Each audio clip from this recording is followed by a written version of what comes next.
Hello again and welcome back to my review of Advent of Code 2024 in ARM Assembly. This is day 10, Hoof It, and this is the final day that I did in assembly. I think at this time I started to get really burnt out doing assembly for every day, and yeah, this was my limit. This was also actually a very simple day, so I think this won't take very long to explain. It took me about an hour. I think it took me about an hour to write out the code in assembly for it. It was so simple. Okay, so let's have a look at today's problem. It's another grid problem, right? We're at lava production facility. We're looking at a hiking guide, and we're looking at hiking trails. We're going to try and find some hiking trails. We have a topographic map that uses height. We start 0 is the lowest, 9 is the highest, like this one here. We are going for doing a good hiking trail is as long as possible and has even gradual uphill slope. So for all practical purposes, this means that a hiking trail is any path that starts at height 0 and ends at height 9 and always increases by a height of exactly 1 at each step. Right, so that's silly. Hiking trails never include diagonal steps, only up, down, left, or right. So another very simple way to traverse a grid. And so what we're doing, trailhead is any position that starts one or more hiking trails. Here, a trailhead starts at 0, and the score of the trailhead is the number of 9s that you can reach. Right, so this one here, we have a score of 2 because you start at 0, and you can end at 2 9s. Right, this one here has a score of 4. You can't reach this 9. You can reach this 9, this 9, this 9 probably, and this 9 over here. Right, 2 trailheads, and this one here, and one of these has, this one here has a score of 1 because it can reach this one here, but it can't reach this one over here because it would have to go down from 7 to 6. Whereas this one here can go to both of them. Right, so we want to find the sum of all of the scores of all the trailheads on our map. So we're looking for all the zeros, and we're going to see how many 9s that they can reach from each 0, right? By counting up 0, 1, 2, 3, 4, 5, 6, 7, 8, 9. Then for part 2, we're going to a trailhead's rating is the number of distinct hiking trails which begin at a trailhead. So in this case here, even though we reach a single 9, there are different paths you can take to get to that 9. Right? You could branch at this 1 and go to this 4 and down. You could branch at this 3. You could branch at the 5. At this 5. Right? And so, what was it again? You basically count up all of these values, so all of these positions to get the score. Right? You have what was it, 1, 2, 3. If I go 1, 2, 3, 4, 5, 6, 7, 8, 9, 10, 11, 12, 13. No, it's not that one. Wait, how do I get the third? Oh no, wait. It's 3 because you have 3 paths. That's right. 3 because you have 3 paths. This one you get 13. Right, so it's like the number of paths from each trailhead that can reach can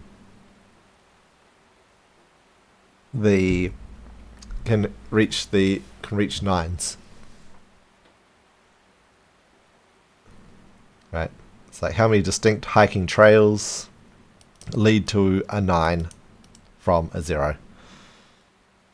Alright, so let's have a look at the code. Where is my thing here? Here we go. Let's bring up any of them. Let's get rid of the. I think we don't need the browser anymore. Oh, it should be right. So I've got the results in memory. I'm storing the grid width again, right? Because I'm going to be navigating around our grid. I've got this here, which is the trail ends. I'm going to be storing a list of them for some reason in the internal RAM. We come into the solve day. We get our the start of our input. We store it into R7. It's also going to be our pointer for reading the input. R9 is the end of our input, the length of our input. Move 0 into R12. We load the address of grid width into R5, and we store 0 into there because we're starting off solve day. So we read. First, we're going to find the width. So we read each byte. Read a byte out of our input R8, and we're going to use this offset of R12. Compare it with A0A, which is a carriage return. Right, we add 1 to R11, R12, and branch not equal, back up to this loop. So when we find this OA, I really should just move them around, swap them around. Anyway, we store that. We end up storing the width of our grid into grid width. Right. Then we go into our read loop. We're going to compare R8 is greater than R9. If it is, then we branch to finish day. Right. We exit out. That's easy, isn't it? We load a byte from R0 into R0 from R8. We compare R0 with 30. I'm not converting it into the ASCII value into decimal. ASCII hex 30 is the ASCII for 0. So if it's a 0, if it's an ASCII 0, hex 30, then we branch into trail head. Otherwise we increment the offset, add 1 to R8, and we go back to the read loop. So we're just going through our grid. Anytime we find a 0, we branch into BEQ trailhead. Right, so we're on trailhead here. We load trail ends, R10 trail ends. We move a 0 into R11. We store a 0 into R10 into trail ends. So this is our index for a list of the trail ends from this trail head, and we're just clearing out that list from maybe a previous trail head, whatever. We move R0 into R5. I've got like previous because this is going. Let's say a loop. Oh no, previous tile. I think that's all right. Yeah, whatever. It's like the present tile or whatever. So R5 is going to be whatever R0 was, and then I go subtract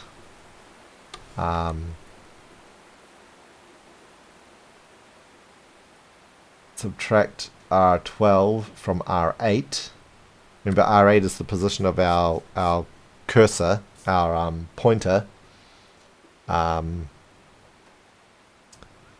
So right now R0, we're in a position of a 0 of our input, right?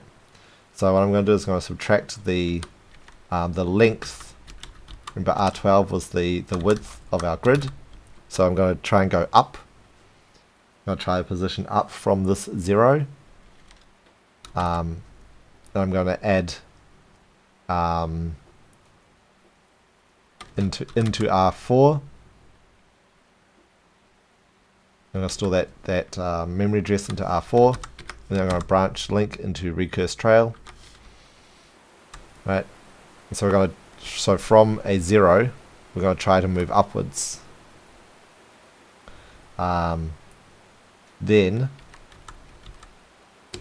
when we come back out of that, we're going to try from that position, that R8, we're going to subtract 1. And we're going to go try and move to the left from that 0. Then branch into recurse trail again.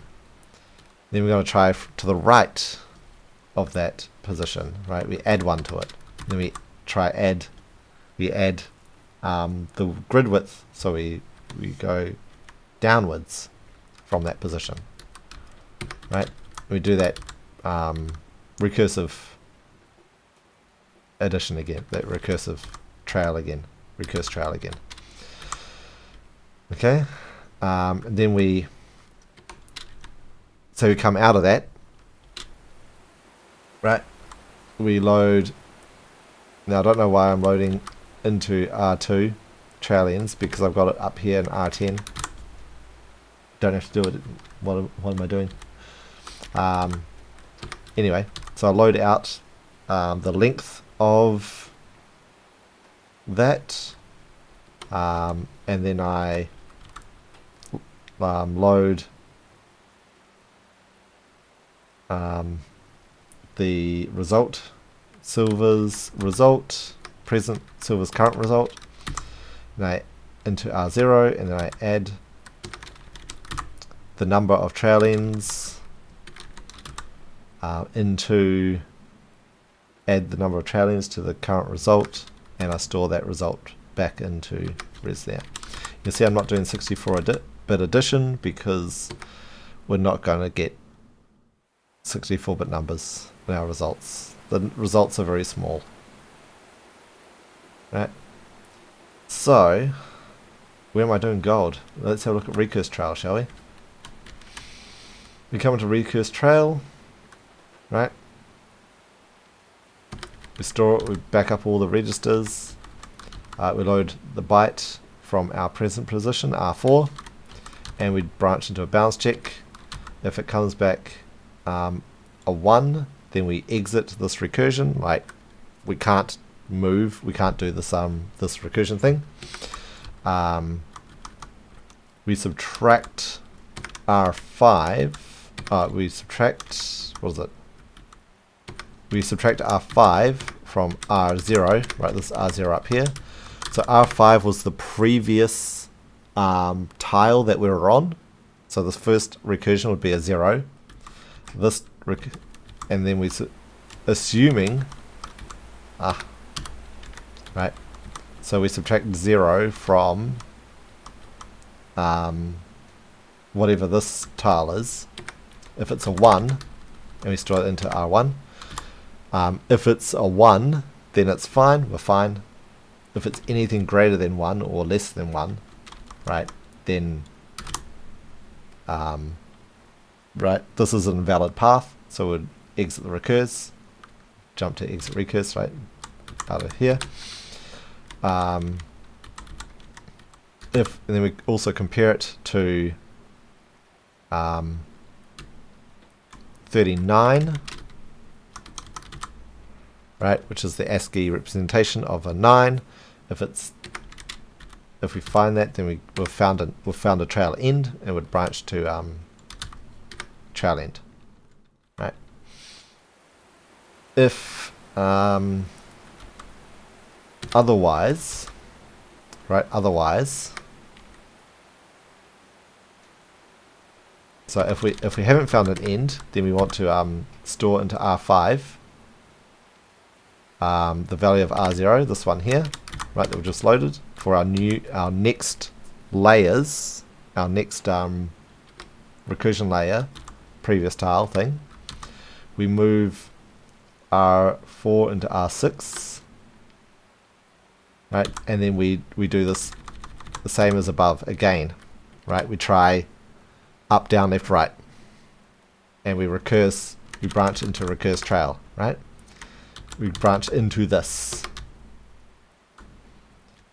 And if we get down to the end here, and well, when we get down to the end here, we branch to exit recurse, right? So it'd go back up a layer in our recursion. So the final thing, I think the final thing, do trail end. So whenever we reach a trail end, this is what we're going to do, right? Whenever we reach a trail end, we're going to add 1 to result 2, right? Because we're doing this recursively, we will find all of the paths, right? Each time that we get to do trail end will be a time that we've taken a different path to get here from the previous. Well, every time we get to do trail end from the same trail head will be a different path to get to this trail end, right? So for gold, we just add 1 every time we get to a trail end for the gold side, right? So we're just adding 1 here to result 2 and storing it back again. Again, we're not doing 64-bit addition because we're never going to get that bigger number on our input. Then we also load trail ends here, right? We load it, the length of it. We move into R5 the value of 4 because our trailings are memory addresses which are 32-bit, so we need 4 bytes as a multiplier. We compare R1 with 0. If it is 0, then we don't need to find the end of our list. We just branch to add end. If it's not 0, then we multiply the length of our list by this multiple to get where we will be storing. Oh no, to get the last value, the last trail end. Because remember, for part 1 we are looking for unique trail ends, right? The number of unique ends from a trailhead. So what we want to do here is see if we have reached this end before, this trail end before. So we're going to go through this list. So we go to the last value in the list. Effectively, for some reason I always do these backwards, right? We load the value of the trail end. We compare it with R4, which is R4 was our previous, the one up here, right?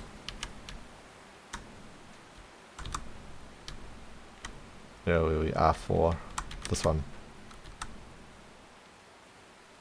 Yeah, this is right. This is the address of the trail end, R4, right? The memory address of the trail end. So we compare it, R0 to R4. We compare the trail end that we just loaded to the trail end that we just found. If it's equal, then we don't need to. We're not going to be adding this trail end to the list. So we branch to the exit trail end. We subtract. If it's not equal, we subtract 1 and we try the next. So we go through the whole list of trail ends that we have so far, looking to see if we've already found this trail end. If we have not, we end up falling through this add end, where we'll load in that the length of the list again. We'll add 1 to it and then multiply it by 4 to get where we're going to insert the new trail end. We store R4 on the end of the trail end, and we store the new new length of the trail end. And then we get to exit trail end. And that's all of it. That's it. Like 20 minutes. 20-minute explanation. That's all of day 10. Simple. Of course, that was a lie. I have not gone over the bounds check part. So, luckily the bounds check is very similar from earlier days. We put 0 into R2. We compare R0, which is the value that we've just loaded out of the grid that we're trying to move to OA, which is a new line character. If it's an OA, because we're only moving one step at a time, if we go off the left or the right bounds, left or the right side of the grid, will hit this OA, new line character. If it isn't new line character, we move 1 into R2 and then we return from this branch. Then we check our position, our memory location with R7. If it's less than R7, we've gone past the beginning of the grid, and so we delete lines. We move 1 into R2 and return, and then we compare R4, our memory location, to the end of the grid, R9. If it's greater than or equal to that, then we have gone beyond the bounds of the grid and we return. We put 1 into R2 and return. Otherwise, we just return, and it will return 0 in R2, which means that we're passed the balance check. So let's bring up Messen. Let's bring up the browser again as well, so we can look at the scores. Right, I'm only looking for 754 on the first one, and probably nothing really to look at. Just going to be a big list of numbers, but we'll bring this up anyway. All right, let's run it. Bonk, and it's done. So fast, so simple. And let's see, make sure we can see both the other result as well. Where are we? There we are. 754 and 1609. Both correct. Right. And I mean, like, hardly any memory used this time. The length of our grid up here. The score, the results here. And then again, the trail ends will be listed along here. Run it again. I mean, most of them only have like about this long. At the most, like 6 or something trail ends. Pretty boring. Not that impressive at all. Yep. Not impressive at all. And that was day 10. Kind of disappointing, I guess, in that I finished on such an easy day. But even starting day 10 was an effort for me, because like at that point, yeah, I was just starting to get burnt out. Yeah. Alright, so this brings my review of Advent of Code 2024 in ARM assembly to an end. I'm planning something special for this year, 2025. I'll be moving on to another console. It should be interesting. It should be a little bit more powerful. Have some interesting features that hopefully I can employ. And I hope to see you all for those solutions as well. I will catch you again.